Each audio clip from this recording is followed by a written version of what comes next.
yourself when all men doubt you, and make allowance for their doubting too.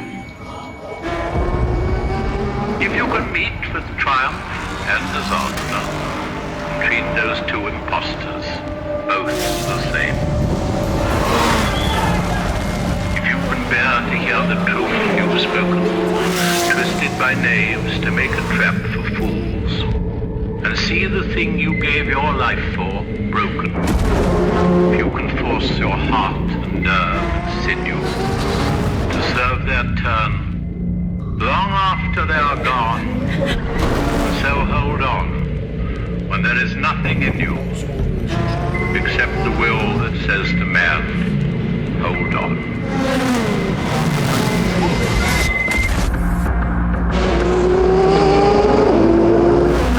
If you can fill the unforgiving minute with 60 seconds worth of distance run, yours is the earth and everything that's in it, and which is more, you'll be a man, my son.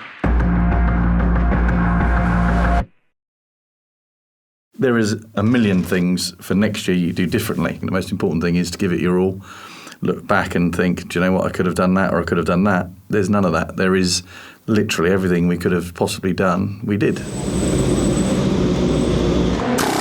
Complete and utter clusterfuck going on. We've been waiting for tyres and everyone's standing around with their dicks in their hands. And why am I fucking crew chief in the cars? You take Audi as the benchmark right now. They've got 15 years on you and you can't assume that they're stupider than you are. You know, honestly, I hate doing what somebody else is already doing well. So you have to innovate.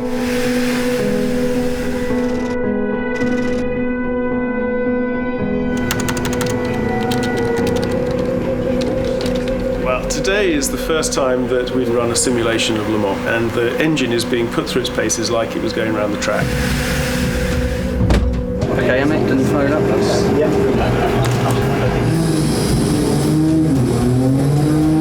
So we're just up through the Dunlop curves, and we're going to cut through coming to Tet Rouge. That's it. Now we're deploying the curves down the straight on the beginning of the Mulsanne. Wow. Extremely powerful car. We're probably looking at over 1,200 horsepower with the curves and the engine together. As you can see by everyone's faces and all the data that's around, everyone's very excited and very interested in the numbers we're pulling. And as far as I can tell, remember I am no expert,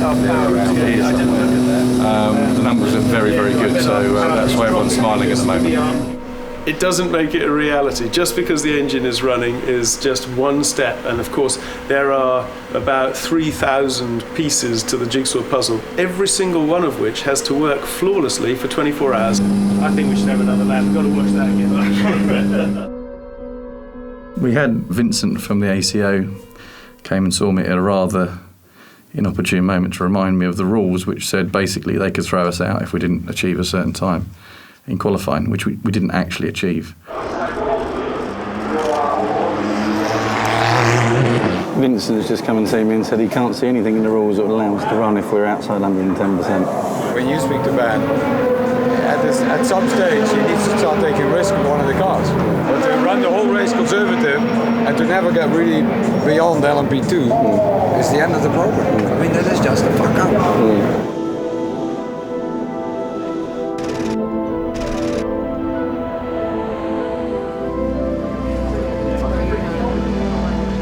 Well, we're here at the Circuit of the Americas in Austin, Texas, and we're shooting a Super Bowl ad, which is featuring a number of Nissan racing cars, but also the brand new LMP1 car, which is going to be the star of the shoot. So I'm actually pinching myself that these cars are going to be in front of 110 million people on American TV at the beginning of February.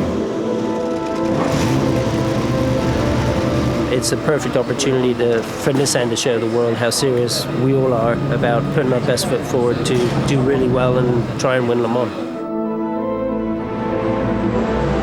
I think it's going to be absolutely epic. We know this is really cool and the car's going to be in the Super Bowl commercial. That's fantastic. But we've got to be really smart here, because if we burn the car to the ground, that could ruin our program. So we've got to be super smart about all the decisions we make. It's very, very stressful. Off track, we were the benchmark. We had the best hospitality, we had the best sponsors, we had the best drivers, we had the best branding. The fans got behind us, the press got behind us. We had the best everything off track.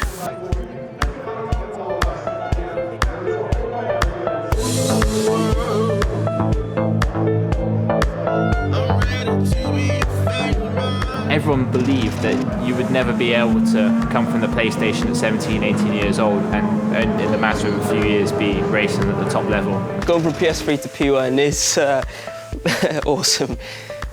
Thinking back, your little grey PlayStation, Gran Turismo 1, and now P1 driver, it's the coolest thing ever.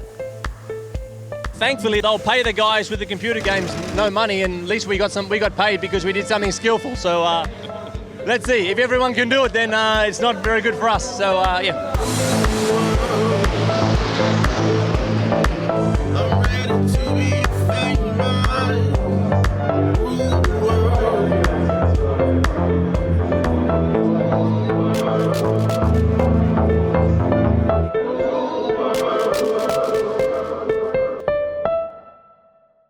I think there's a view that if we'd have tried harder, we'd have gone faster, but that's just bollocks. That's as fast as the car would have gone. I mean, if you look at the lap times now, I think our top 4 drivers were in 0.2 of each other. And one driver was 4 seconds off. He was clearly scared of the car. But the top 4 boys who had their balls to the wall were driving that car as fast as it would go.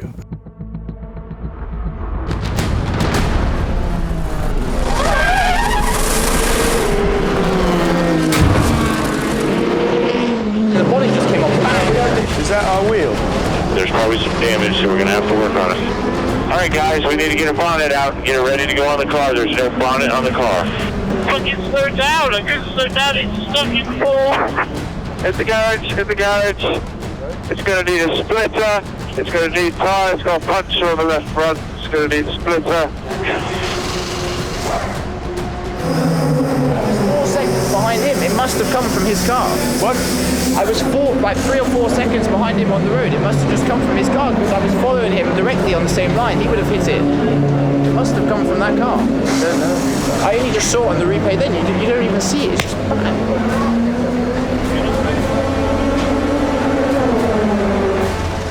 Honestly, this car, it's not the easiest car to drive. It's really tough. El coche es muy rígido, impacta directamente en tu espalda, en tu culo, digamos, y eso es, la verdad es que doloroso. I call it a test car at the moment, and you know, should you bring a test car to Le Mans? I don't know. Come on, this is motor racing. We've got no pressure. Where's the fun in it? You know, the fun is in having something which is challenging and pushes everybody past what they think are the limits. It can be very painful, but it's very rewarding when you actually push through it.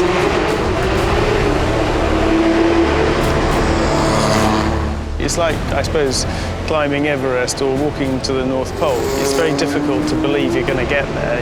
You just have to absolutely be determined to get to your end result. It's the world's toughest race for a reason, and we came up short on the objectives that we set ourselves. Of course, it should be difficult. Winning the biggest race in the world should be difficult, but it shouldn't be as bad as it was. That was too much.